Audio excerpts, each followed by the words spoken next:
नमस्कार, मैं राजकुमार झा और हमारे साथ हैं डॉक्टर रवि सर। और आज जो हम हर सप्ताह आपके लिए एक नया टॉपिक लेकर आते हैं डॉक्टर साहब में, तो हम इस सप्ताह जिस पर बातचीत करेंगे उसकी चर्चा खूब हो रही है। और चर्चा क्यों हो रही है? क्योंकि जो कांटा लगा एक गाना था और इस नाम से फेमस हुई एक एक्ट्रेस शेफाली जरीवाल, उनकी अचानक से मौत हो गई।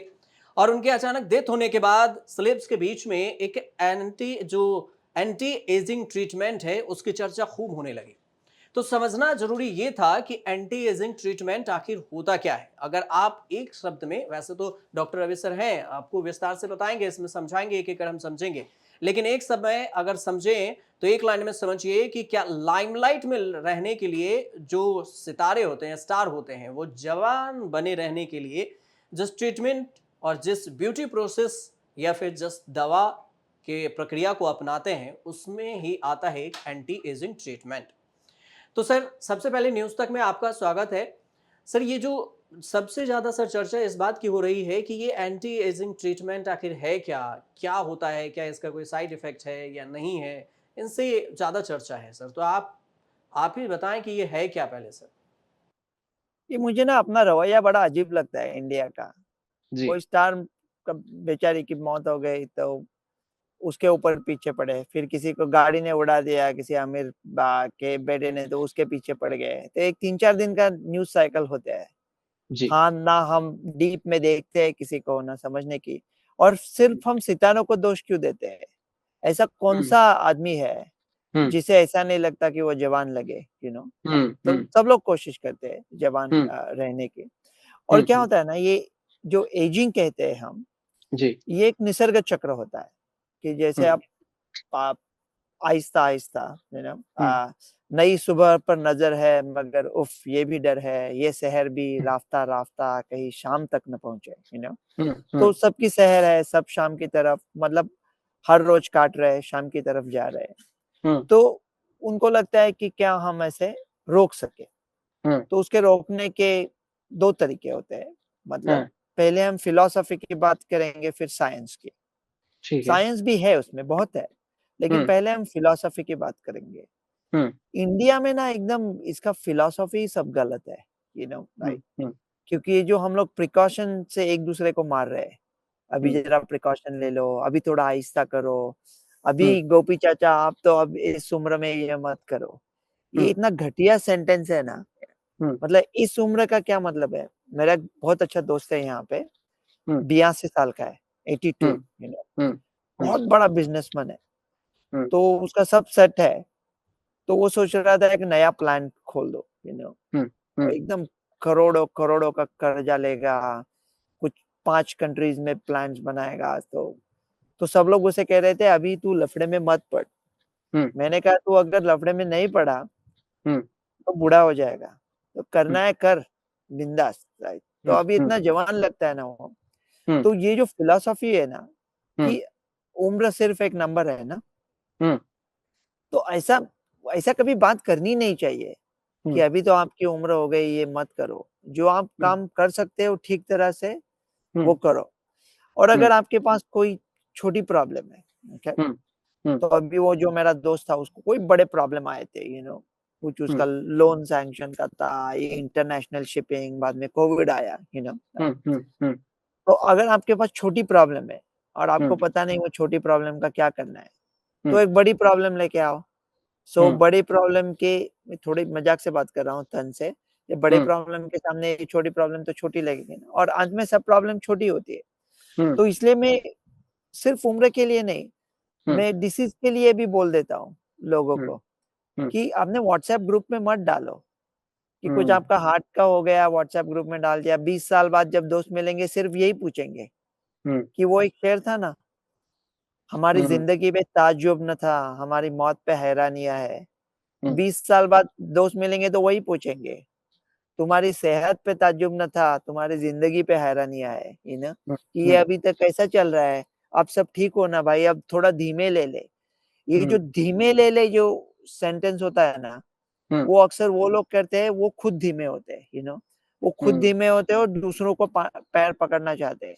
तो हुँ, ये उम्र-बिम्र का मत सोचो कि इसके उम्र के मैं ये नहीं करा। अभी आप क्या इस उम्र में आप कहाँ जाओगे बद्रीनाथ या इस हुँ, उम्र में कहाँ जाओगे घूमने? ये बहुत घटिया है और ये इंडिया का ना सब एकदम प्रॉब्लम है अपना। हुँ, क्योंकि कोई किसकी कोई औकात नहीं आपके सामने बैठने की औकात नहीं, वो आपको कहता है ये प्रिकॉशन ले ले भैया। हुँ, हौसा मामी आप प्रिकॉशन ले लो। ये प्रिकॉशन-विकॉशन सब छोड़ दो, ज़िंदगी के मज़े ले लो। तो ये हुँ, एक फिलॉसॉफिकल प्रॉब्लम है, हुँ, एजिंग को कैसे और दूसरा हुँ, जिसको हम साइंस कहते हैं कि ये क्या हुँ, होता है एजिंग? हुँ, हुँ, तो उसको सेनेसेंस कहते हैं, जो हमारे जो सेल्स है, वो हुँ, थोड़े बूढ़े होते हैं। हुँ, मतलब अभी बाल थोड़े बूढ़े होते हैं, हुँ, राइट? हुँ, हुँ। त्वचा में ये आ सकता है। झुर्रियाँ टाइप को कह सकते हैं, थोड़ा ढीलापन झुर्री। हाँ, वो हो सकता है, पर हाँ, तो थोड़ी आपको नींद कम आती है, आपके जुड़नों में दर्द चालू होता है, मतलब काफ़ी प्रॉब्लम है। ऐसा हम लोग कुछ एक मेडिकल डिसीज़ नहीं है, हुँ, जो हम ऐज की वज़ह से कहते हैं, लेकिन काफ़ी सारी चीज़ें होती हैं। हुँ, तो उसका 2 तरह से उसे 3 तरह के उसके पैतरे हैं।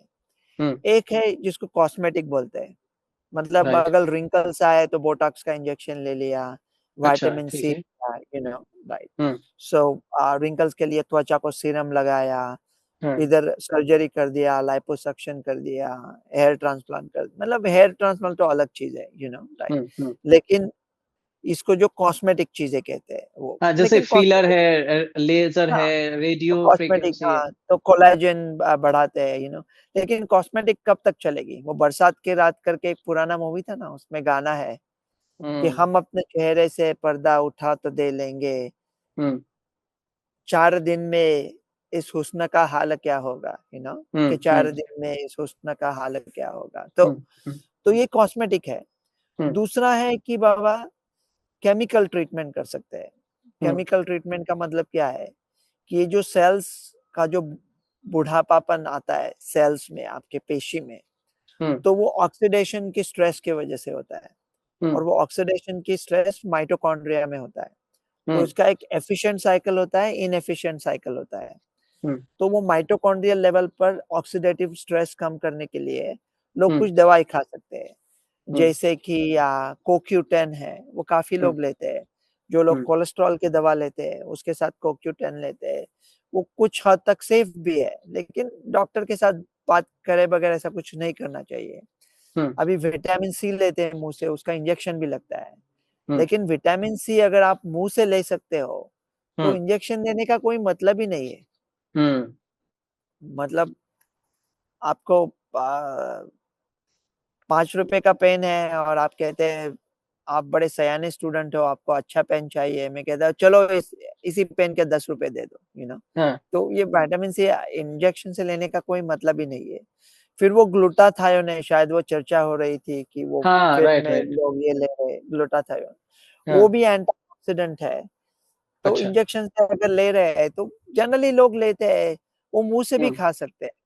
तो ऐसा ना मेरा मानना है कि ऐसा सर्जरी-वर्जरी नहीं करनी चाहिए, हुँ, इंजेक्शंस नहीं लेने चाहिए। अगर कुछ करना है तो डॉक्टर से बात करो, मुँह हुँ, से ले लो और हुँ, अगर बहुत ज़्यादा मात्रा में लिया, हुँ, तो उसका ब्लड प्रेशर कम हो सकता है, काफ़ी हुँ, दूसरी भी और ऐसा एक चीज़ नहीं ना, काफ़ी हुँ, सारे चीज़ें साथ में आ सकती है हुँ, और फिर एंटीऑक्सीडेंट स्ट्रेस के लिए निकोटिनामाइड करके दवा है। हुँ, तो दवाएँ वैसे काफ़ी लेकिन अगर आपको एंटीऑक्सीडेंट ही चाहिए तो आप ब्लूबेरीज़ या स्ट्रॉबेरीज़ खा सकते हो, हुँ, उसमें भी काफ़ी एंटीऑक्सीडेंट है। हुँ, तो फिर एंटीऑक्सीडेटिव स्ट्रेस कम करने के लिए एक हुँ, चीज़ आपके हाथ में है, ना हुँ, आपको शरीर को कोई धोखा है, ना कुछ केमिकल्स, कसरत। हुँ, हुँ, अगर आप कसरत करते हो, हुँ, कसरत सब अ, स काफ़ी सारे बीमारियों की जड़ पे कसरत काम कर सकता है, तो हुँ, कसरत हुँ। करो ना, तो फिर कुछ रिस्क ही नहीं है। मस्त कसरत करो, एंडोर्फिन्स आएँगे, आपको बहुत हाँ, अच्छा लगेगा, मूड भी अच्छा होगा, तो कसरत कर सकते हैं। सर इन दोनों में रिस्क क्या होगा? हाँ, रिस्क फैक्टर भी होता होगा ना, जैसे फ़ायदा है तो नुकसान क्या है? इसका फ़ायदा क्या है? इफ़ेक्ट साइड इफ़ेक्ट एक्सरसाइज़ का तो वैसे रिस्क कुछ नहीं है। एक्सेसिव जिमिंग किया तो हार्ट पे प्रेशर आ सकता है, तो नहीं, एक्सेसिव नहीं, जिमिंग सर एक्सरसाइज़ नहीं जो ये मेडिसिन ये लोग लेते हैं जो जवान दिखने के लिए बोटॉक्स।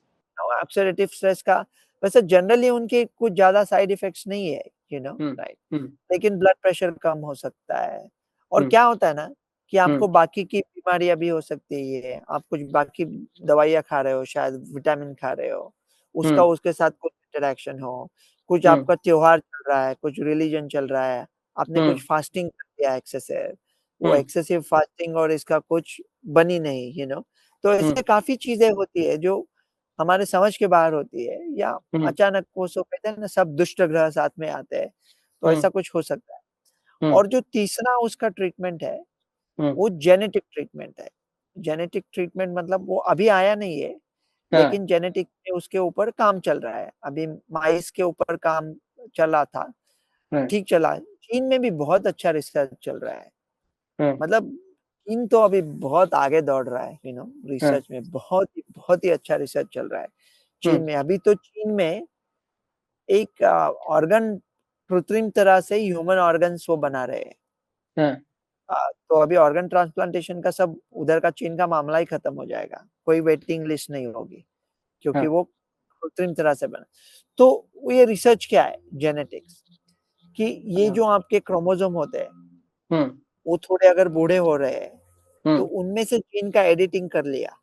हुँ, तो उनको जीन जीन का एडिटिंग करके आपको फिर से जवान बना देंगे। और ये अच्छा, हो सकता है भविष्य में, कुछ हाँ, अगले कुछ सालों में हो सकता है। और आप कहोगे क्या बात कर रहे हो, जवान बनाओगे, वापस बूढ़ों को वापस जवान बनाओगे। ये तो हाँ, पहले मुझे बूढ़ा इस शब्द से ही ये अच्छा नहीं लगता।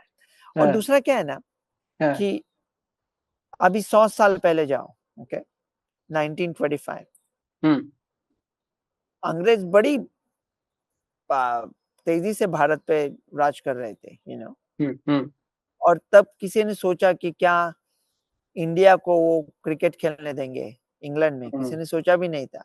हुँ, और अभी 100 साल बाद हुँ, वो जो इंग्लैंड में क्रिकेट चल रहा है, वो अभी हुँ, देहात में लोग अपने फ़ोन पे देख रहे हैं, यू नो। हुँ, तो अगर 100 साल पहले 1925 में मैं किसी देहात में आदमी को बताता कि हुँ, अपना इंडिया का टीम उधर खेल रहा है, हुँ, इंग्लैंड हुँ, में, और आप हुँ, फ़ोन पे उसे देख पा रहे हो, तो उसका हुँ, यकीन नहीं होता ना।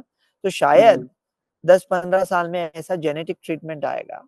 हुँ, सो जेनेटिक ट्रीटमेंट से कुछ बहुत ही क्रांतिकारी बदलाव हो सकता है। तो ये हुँ, जेनेटिक ट्रीटमेंट कैसा होता है? तो ये जीन एडिटिंग टूल्स होते हैं। हुँ, तो वो टूल्स क्या होते हैं? हुँ, मतलब एक टेक्नोलॉजी है क्रिस्पर, हुँ, CRISPR। हुँ, मैंने क्रिस्पर टेक्नोलॉजी पे हिंदी में एक वीडियो बनाया था, डेढ़ 2 हुँ, साल पहले। हुँ, मैंने कहा था कौन देखने वाला है इंडिया में? वो इतना चला ना वीडियो, हुँ, आप कल्पना भी नहीं कर सकते। तो हमारे लोग भी भूखे हैं, हुँ, कुछ ऐसे अच्छी नई टेक्नोलॉजी के बारे में जानने को।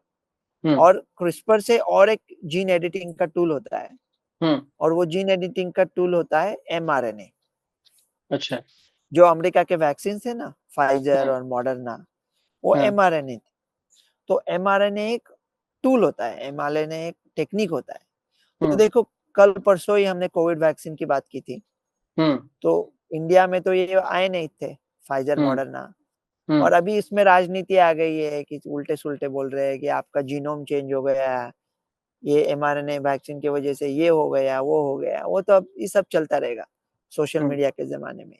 हुँ, लेकिन एमआरएनए जो टेक्नोलॉजी है ना, हुँ, उस टेक्नोलॉजी का हम ऐसा नहीं कह सकते कि आपको अगर पुराने ज़माने में वो सीडी प्लेयर होते थे ना, अब सब लोग हुँ, यूट्यूब पे सुनते हैं, फ़ोन हुँ, पे।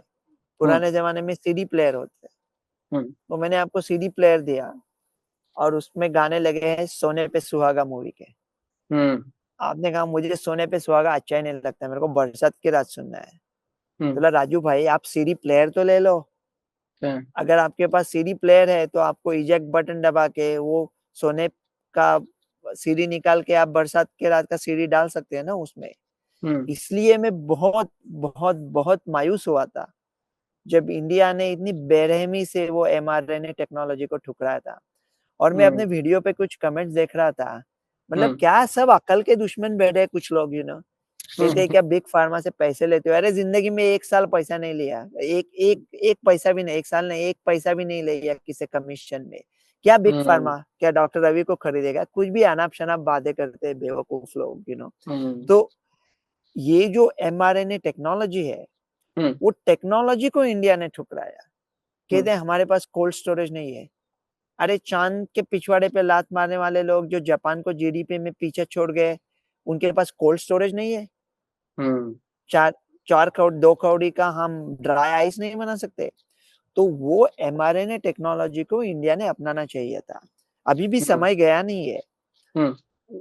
क्योंकि क्या है ना, अगर वो जेनेटिक टूल आपके हाथ में आ गया, तो वो हम्म। टूल के साथ क्या करना है आपको डिसाइड करना है, यू नो हम्म। वो धनुष्य बाण तो ले लो, बाद में कहाँ तीर छोड़ना है वो हम्म। देख लेंगे ना। हम्म। तो जैसा फर्स्ट और अच्छा। सेकंड वर्ल्ड वॉर में हाँ। कुछ इंडियन फ्रीडम फाइटर्स इंडियन नौजवानों को कहते थे कि ब्रिटिश आर्मी में भर्ती हो जाओ हाँ। और बंदूक चलाना सीख लो।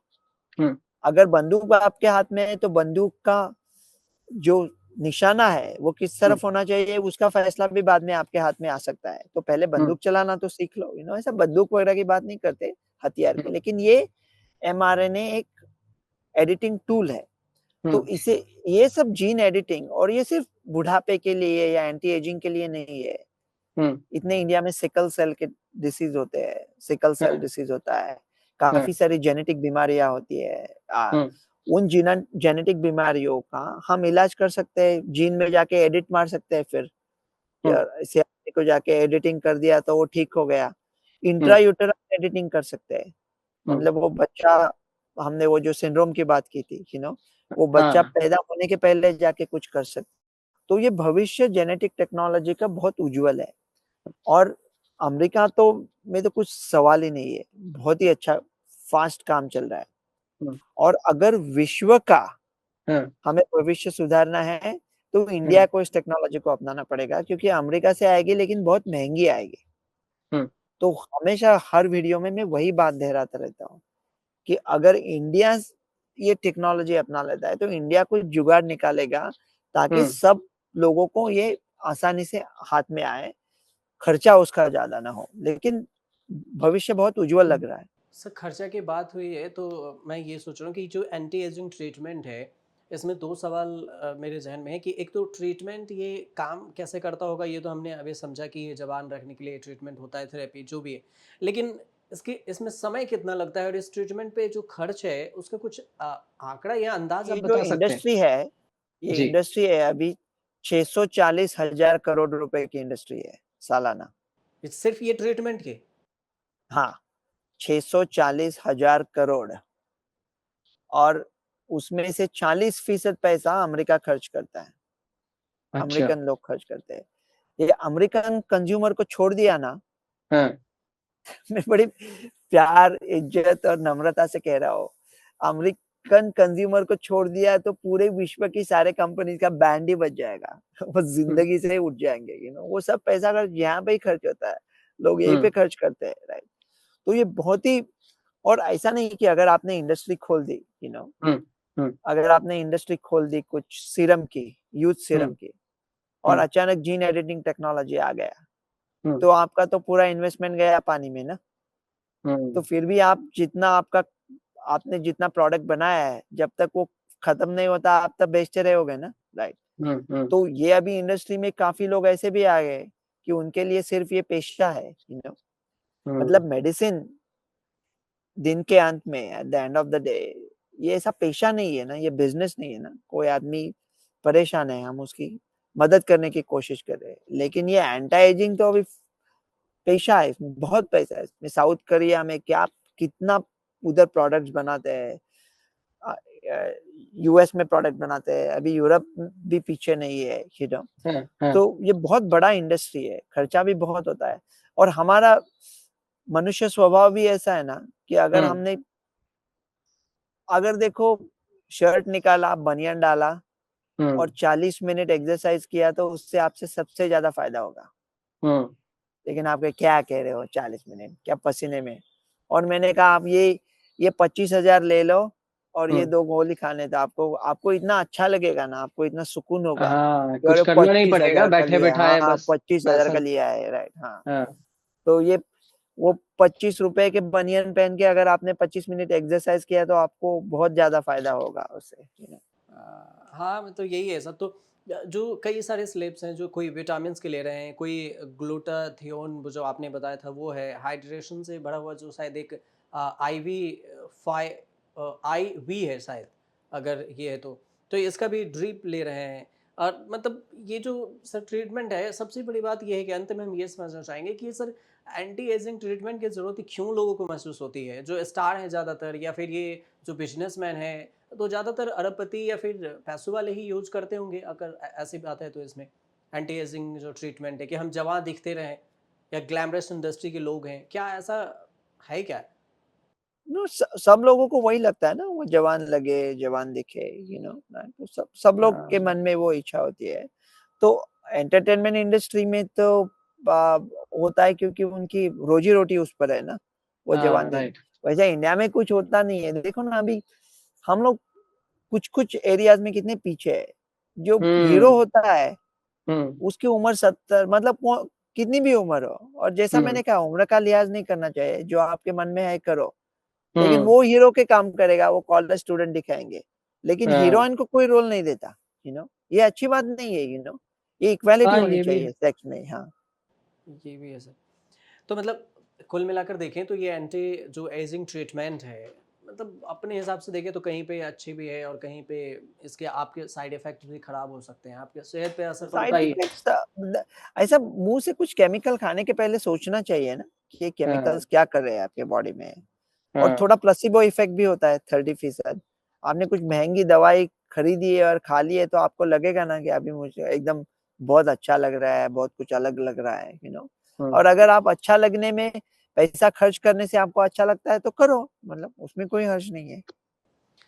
तो चलिए कुल मिलाकर सर ये जो जानकारी थी हमने इस पर ये समझने की कोशिश की कि एंटी एजिंग ट्रीटमेंट क्या होता है और फिलहाल जो हमारे साथ रवि सर ने आपको विस्तार से इसमें बताया समझाया है उम्मीद करते हैं कि आप जो हमारे दर्शक हैं उन्हें समझ में आ गया होगा आपके मन में अगर कोई ऐसा सवाल हो इससे जुड़े हुए या फिर किसी अन्य टॉपिक पे तो आप हमें कमेंट बॉक्स में ज़रूर बता सकते हैं हम कोशिश करेंगे कि एक नए एपिसोड में उस टॉपिक पर बातचीत करें फिलहाल मुझे और डॉक्टर रवि सर को दीजिए इजाज़त और आप हर रविवार 11 बजे न्यूज़ तक पर डॉक्टर साहब ज़रूर देखिए ये ख़ास शो हम सिर्फ आपके लिए लेकर आते हैं ताकि आप अपने स्वास्थ्य का अपने हेल्थ का बेहद ही ख्याल रख सकें फिलहाल आप हमारे साथ जुड़े रहिए और दीजिए इजाज़त नमस्कार